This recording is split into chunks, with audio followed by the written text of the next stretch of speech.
Boa noite, meus queridos e amados primatas. Estamos de volta diretamente de Boston, Massachusetts, a casa do Ateu Dispor, para mais um grande episódio. Para dizer a verdade, hoje esse episódio será desafiador. E quando eu digo desafiador, é porque todos os cristãos, ou pelo menos alguma parte deles, foram comentar quando eu lancei o tema deste vídeo, que eles aceitariam esse desafio logo de cara. E eu acho que vocês cometeram um grande erro, porque o desafio de hoje, ele não vai simplesmente dar um tapinha de leve nas suas pretensões ou naquilo que você guarda fielmente dentro do seu coração como uma fé. O desafio desta noite, 5 maneiras que farão você deixar de ser cristão para virar um ateu humanista. E eu vou dizer algo para vocês. Eu garanto que você, meu amigo cristão, o vídeo é especial para você nesta noite. Chega de você dizer que nós céticos vamos queimar no inferno eternamente por causa do seu Deus imaginário. Esquece todas as suas ameaças, esquece tudo aquilo que você falou, que nós céticos iremos passar no dia do juízo final, porque hoje o desafio vai ser tão profundo que talvez você nem vai dormir direito. E se você não acredita, fica conosco até o final deste programa, porque eu garanto para você 100% que você hoje vai se tornar um ateu.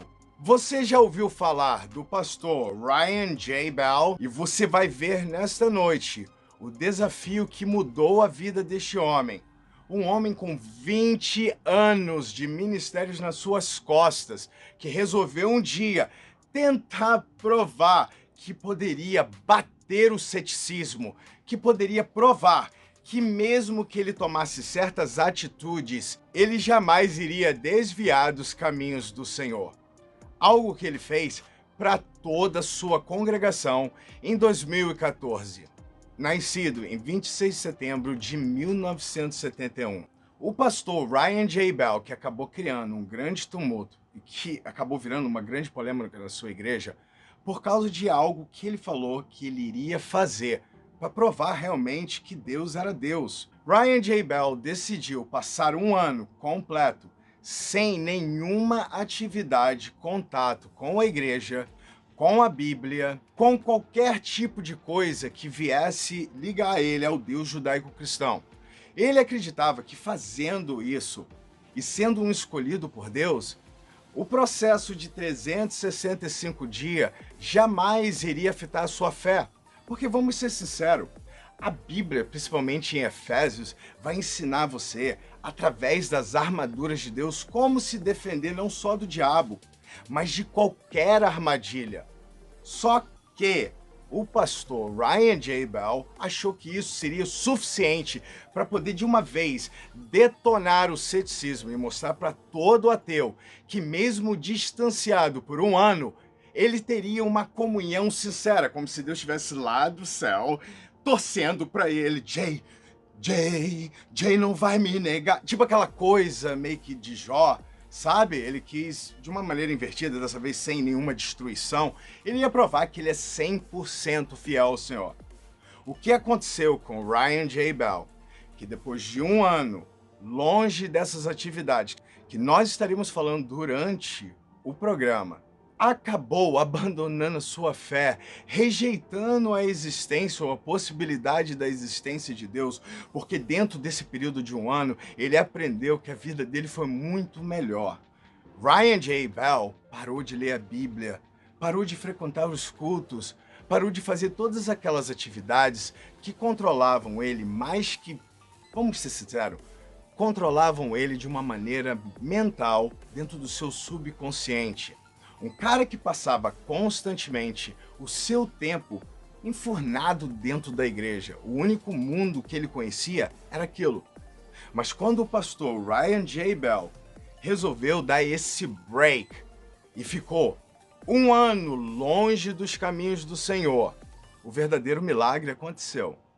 E eu quero nesta noite desafiar você, e vai estar na descrição desse vídeo também, alguns vídeos do pastor Ryan, ou melhor dizendo, do ex-pastor Ryan J. Bell, contando como é que foi a sua desconversão. Depois de assistir vários vídeos do pastor Ryan J. Bell, contando como é que foi a sua desconstrução, eu acabei chegando a 5 maneiras que, se você cristão aplicar na sua vida, eu quero dizer para você que será um fatality. Você simplesmente não vai conseguir ficar firmado nisso que você chama da grande rocha, mas você vai entender que existe algo muito melhor fora da matrix religiosa. Então vamos lá, 5 maneiras que vai fazer você deixar de ser um cristão agora. Número 1. Pare de ler a Bíblia. Isso mesmo, pare de ler a Bíblia. Eu vou te dar várias razões, ou algumas razões, do porquê você deve parar de ler a Bíblia. Ou pelo menos dentro do período de 1 ano. Entenda que a Bíblia Sagrada, do livro de Gênesis até Apocalipse, não passa de 2 livros conectados. Na primeira parte, um Deus bipolar louco que fez uma cacetada de erro, que na segunda parte vai vestir uma capa de Cordeiro Santo, porque se você se esqueceu, ele é um Deus triuno, Pai, Filho e Espírito Santo. Então não tem como você dizer para mim que foi Deus que cometeu as atrocidades do Velho Testamento e Jesus foi o cara bacana que deu a vitória para você, porque isso não vai passar na minha garganta, porque isso tudo é história da Bíblia que não faz sentido. Analise isso comigo agora. E muitos dos cristãos não vão saber responder às atitudes loucas que Deus tinha, pelo menos no Velho Testamento. E eles vão dizer que eles não seguem o Velho Testamento, sabendo que as profecias que falam da vinda de Jesus estão estritamente contidas no Velho Testamento. Então Deus, ele vai encerrar a sua jornada louca no livro de Malaquias. Fica 400 anos sem falar com o homem, não dá notícia aonde que o Deus louco foi parar por 400 anos. Será que, na verdade, ele não foi fazer uma terapia? Por isso que ele voltou na capa de Jesus para dizer que agora ele ama toda a humanidade e que ele se arrepende de todas as coisas maldosas que ele fez, que é o Pai. Na verdade, ele não diz isso, ele não diz que se arrepende das coisas que ele fez contra a humanidade. A Bíblia Sagrada, ela vai sempre te ensinar que Deus, ele está correto do começo ao fim, o que é uma mentira. Então, se você parar de ler essa porcaria, você não vai ter pressão psicológica de um Deus dizendo que vai tostar você, que vai comer os seus filhos, que vai fazer uma cabeçada de atrocidades com você, se você não vier a obedecer os seus estatutos, os seus mandamentos. Outra coisa, cristão, você deveria parar de ler a Bíblia anyways, porque você só escolhe os melhores versículos. Porque toda vez que eu ligo para um pastor e pergunto de um versículo no Velho Testamento, o cara não sabe nem aonde que está. Porque então eles carregam aquela Bíblia pesada com 66 livros, só que eles só vão usar aqueles que são convenientes no Novo Testamento e algumas passagenzinhas do Velho Testamento. Para de ler a Bíblia. Porque se você ler a Bíblia do começo ao fim, e é um desafio, você não vai ter a necessidade de ler a Bíblia de novo. Você não está entendendo? Simplesmente leia ela se você nunca leu.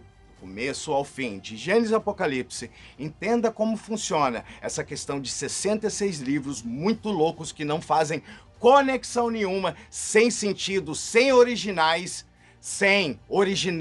isso mesmo, cópias de cópias de cópias. Os evangelhos sinóticos que estão no Novo Testamento, me diz uma coisa, meu amado, querido cristão, quem são os escritores dos evangelhos sinópticos?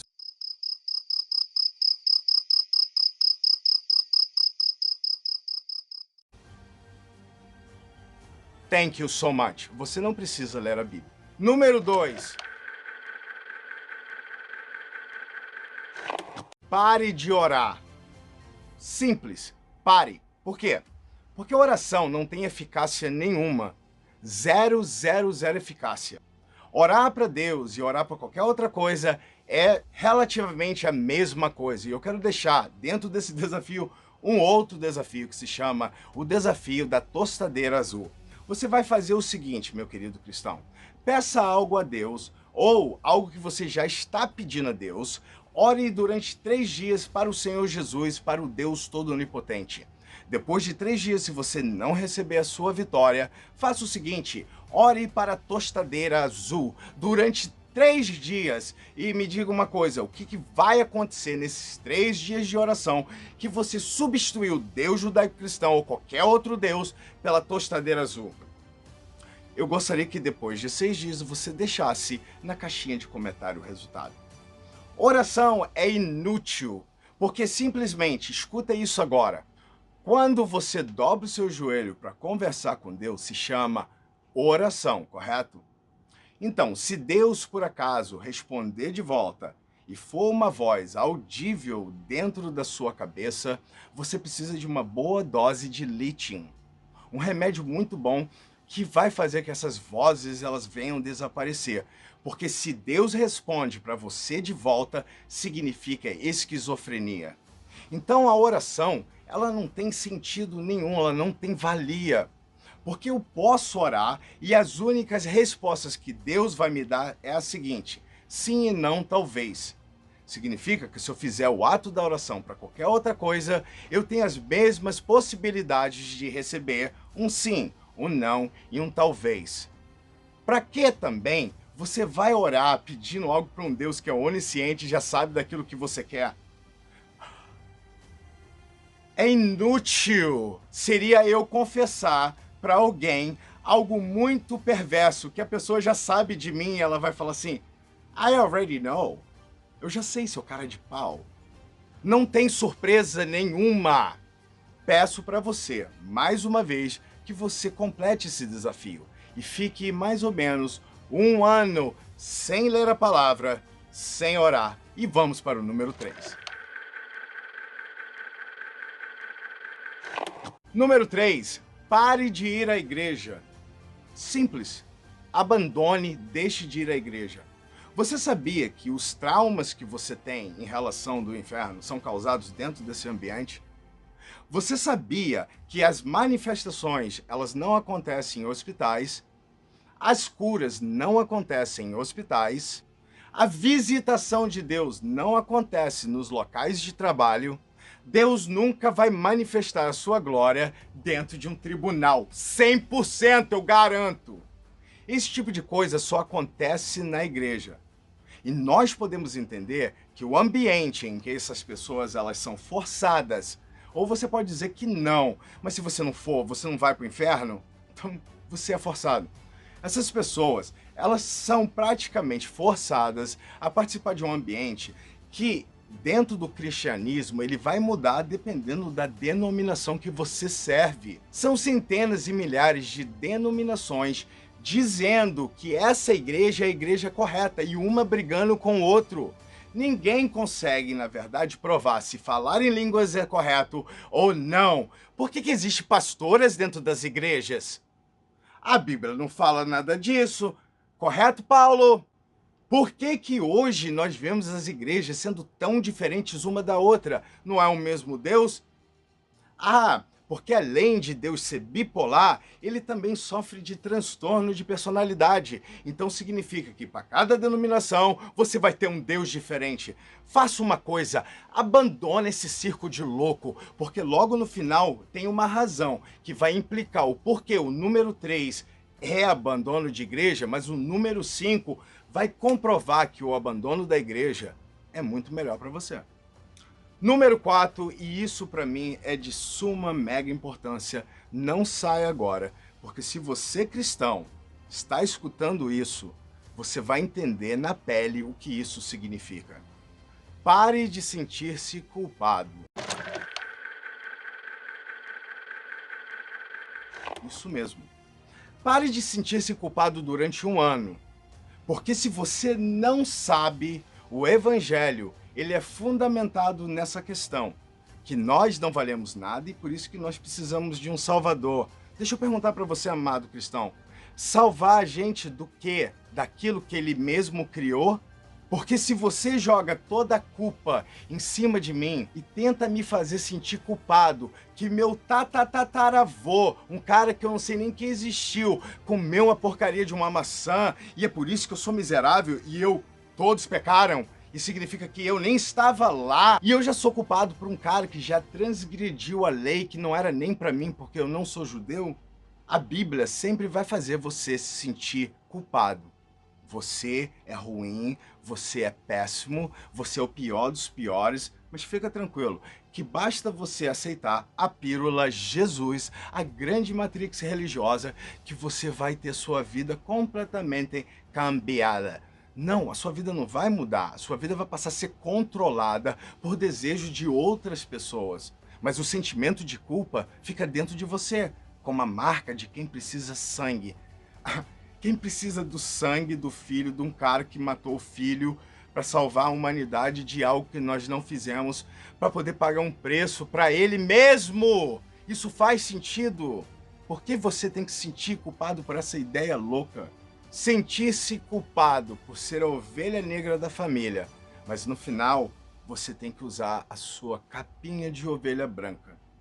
É a outra coisa que é horrível nessa questão toda. Você não precisa ficar fingindo para as pessoas da sua família. Você não precisa ficar botando a sua capinha se todo domingo você é forçado a sentar no banco de uma igreja e ter sua vida totalmente desperdiçada na presença de um Deus que você não sabe nem se existe, que na verdade você passa a maioria do tempo questionando por que esse Deus não se mostra evidente. Você não precisa.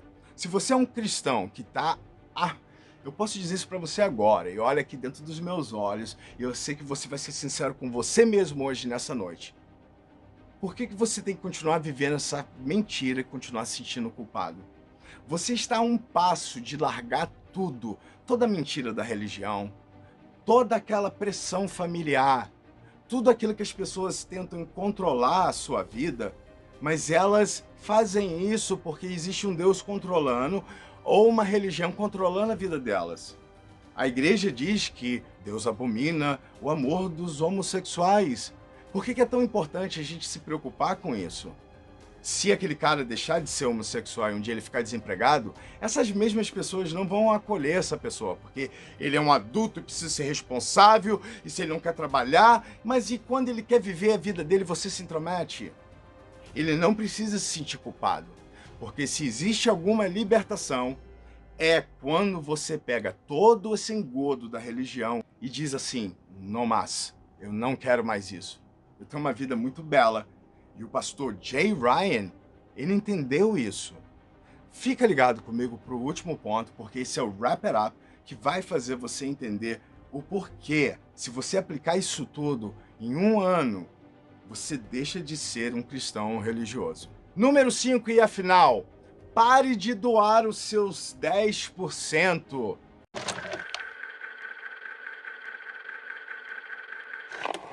Você não é otário, você não é escravo de pastor.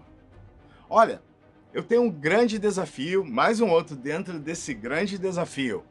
Se todas as igrejas ou todas as religiões no planeta Terra, agora, nesse exato momento, por um ano, pararem de pedir os 10%, os 5%, a oferta, ou seja, o raio de dinheiro que for, eu garanto para você que em um ano, todas essas igrejas, começando pelas maiores, elas vão fechar, porque Deus ele não vai se meter no capital.